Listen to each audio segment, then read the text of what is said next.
हमारी लाडली बेटी। पारिवारिक कहानी। शाम को आते हुए राशन लेते आना। और हाँ, मुन्ना की स्कूल में फीस भरनी है, उसके लिए पैसे देते जाओ। बीवी की इस मांग पर जेबें उल्टी करके दिखाने के सिवा बड़े के पास कोई दूसरा उत्तर नहीं था। माथे पर चिंता की शिकनों के साथ सवेरे तो बड़ा भाई अपने काम पर निकल गया, लेकिन उस शाम उसने पूरे परिवार के सामने इस आर्थिक संकट को दूर करने के लिए एक प्रस्ताव रखा। क्यों ना हम उस प्लॉट को बेच दें जिसे बाबूजी ने लक्ष्मी को शादी में देने के लिए खरीदा था। बेटी को दी हुई चीज वापस नहीं मांगते, पाप लगता है। लक्ष्मी का जन्म होते ही घर खुशियों से भर गया था, तभी तुम्हारे बाप ने यह तय कर लिया था कि ये प्लॉट लक्ष्मी का है, जो उसे उसकी शादी में दे दिया जाएगा। माँ ने अपना विरोध जताते हुए कहा। कौन सी बेटी? वो बेटी जो प्रेम विवाह कर घर की इज्जत को खाक में मिला गई और पिताजी की अंतिम यात्रा में भी ना शामिल हुई। बड़े ने टॉट मारते हुए कहा। मेरा मुंह मत खुलवा। यहाँ कौन नहीं जानता कि लक्ष्मी को उस दिन गली के नाके से ही लौटा दिया गया था और उससे अपने पिता से आखिरी बार मिलने का हक भी छीन लिया गया था। माँ ने बेटी का पक्ष लेते हुए कहा। माँ के इस वार से दोनों बेटे चुप हो गए। न बड़ा बेटा कुछ बोल पाया, न छोटे बेटे के मुंह से कोई शब्द फूटा। थोड़ी देर की शांति के बाद छोटा भाई बोला, प्लॉट बेच तो देंगे, पर क्या लक्ष्मी कागजात पर दस्तखत करेगी? मुझे नहीं लगता वो हमारा भला सोच भी सकती है। आखिर है तो औरत जात, पुरुषों की परिस्थिति कैसे समझ पाएगी? काफी वाद विवाद और सोच विचार के बाद सब इस बात पर सहमत हुए और पड़ोस के मोहल्ले की लक्ष्मी की दोस्त को बोलकर लक्ष्मी को घर आने का न्योता दे दिया गया। अगले दिन सुबह से गली के नाके पर खेल रहे बड़े भाई के लड़के की बुआ आ गई की आवाज सुन घर वाले चौकन्ने हो गए। दोनों भाई मन में द्वेष और नफरत के साथ उसको कैसे घर में आने के लिए कहें, इसी दुविधा में थे। वो कहते हैं ना, जरूरत के वक्त गधे को भी बाप बनाना पड़ता है। उसी कहावत के हिसाब से दोनों भाई बहने से बात करने के लिए तैयार हुए। दरवाजे पर जब बेटी और दामाद ने पूरे 7 साल बाद कदम रखा तो माँ की आंखें भर आई और दोनों को बड़े प्यार से घर के अंदर लेकर आई। बेटी और दामाद भी माँ का इतना स्नेह देखकर भाव विभोर हो गए। शाम को साथ में बैठे बेटी दोनों बेटों और दामाद के आगे हिचकिचाते हुए माँ ने प्लॉट का मुद्दा उठाया। लक्ष्मी को थोड़ा अंदेशा था कि कोई बड़ी बात होगी।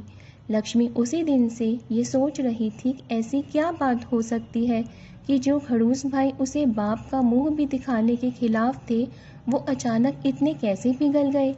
लेकिन अब उसको सारी बात समझ में आ गई। लक्ष्मी ने तिरछी नज़र से पति की तरफ देखा तो वो बोल पड़ा। देखिए माँ जी, शादी से पहले जो कुछ आपका था वो आप ही का रहेगा। ना उस पर मेरा या लक्ष्मी का कोई हक था, ना है, ना ही भविष्य में हम मांगेंगे। इसलिए आप निश्चिंत होकर उस प्लॉट के साथ जो करना है कीजिए। आप जहाँ कहेंगे हम वहाँ साइन कर देंगे। सुबह से अपने जीजा से नजरें चुरा रहे दोनों भाइयों ने अब अपने जीजा को अच्छे से देखा। सुबह प्लाट के कागजात पर बहन के दस्तखत लेकर काम खत्म किया जाए, यह तय हुआ। सब इस मीटिंग को खत्म कर उठ ही रहे थे कि टीवी पर अनाउंसमेंट हुआ कि आने वाले 21 दिनों तक देश में लॉकडाउन लगाया जा रहा है। लक्ष्मी के पति ने फोन पर बात करने के बाद कहा, अब हम क्या करेंगे लक्ष्मी? कल की बस भी रद्द हो गई है और 21 दिनों तक कोई बस नहीं है। हम तो फंस गए। इस खबर से दोनों भाई बहुत निराश हो गए, क्योंकि एक तो उनकी आमदनी कम थी और 2 लोगों का और खाने पीने का बोझा बढ़ गया था। लेकिन माँ अंदर ही अंदर खुश थी, क्योंकि इतने बरसों बाद घर वापस लौटी बेटी इसी बहाने कुछ दिन आराम से उसके साथ रह पाएगी। दोनों भाई छूटक सब्जी और फल बेचा करते थे। कुछ दिनों में ही लॉकडाउन के चलते और कोरोना वायरस के चलते लोगों ने उनसे सब्जियां और फल खरीदने बंद कर दिए। पहले से खराब उनकी आर्थिक स्थिति और ज़्यादा खराब होने लगी और वह मन ही मन लक्ष्मी के कदमों को अशुभ मानने लगे। बहन और जीजा जी से उनकी यह हालत छुपी नहीं थी। लक्ष्मी के कहने पर उसके पति ने दोनों भाइयों की सब्जी और फल की रेहड़ियों पर लोहे की रॉड और जालियां फिट कर दी। बाजार जाकर दोनों के लिए कैप, हाथों के दस्ताने और थोक के भाव से सब्जी और फल खरीद लाए। दोनों की रेहड़ियां अच्छे से तैयार कर फल और सब्जियां ढक कर दोनों भाइयों को टोपी और दस्ताने देकर जीजा जी ने उनसे कहा, एक बार इस तरह से धंधा करके देखो, शायद आपका मुनाफा बढ़ जाए। थोड़ी आनाकानी करने के बाद दोनों भाइयों ने जीजा जी के समझाए अनुसार धंधा शुरू किया।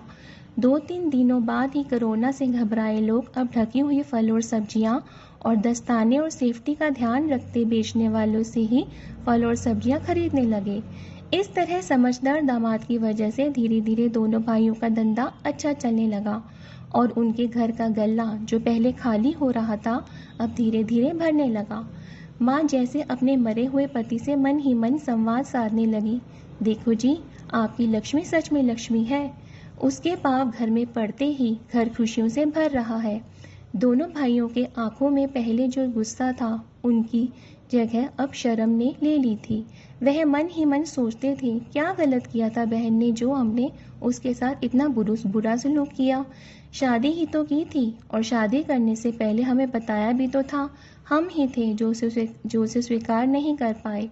दोनों भाइयों के मन में द्वेष और नफरत धीरे धीरे क्वारंटाइन हो गए। 21 दिन बाद जब दीदी और जीजा जी प्लॉट के कागज़ पर साइन करने जाने लगे तो दोनों भाइयों ने उन्हें रोक लिया और उनकी माफ़ी मांगते हुए वो पेपर्स उन्हें देते हुए बोले, शादी के वक्त हमने आपको कोई तोहफा तो दूर की बात है, आपका हक भी नहीं दिया, लेकिन अब इस प्लॉट को स्वीकार कर हमें प्रायश्चित करने का एक मौका दीजिए।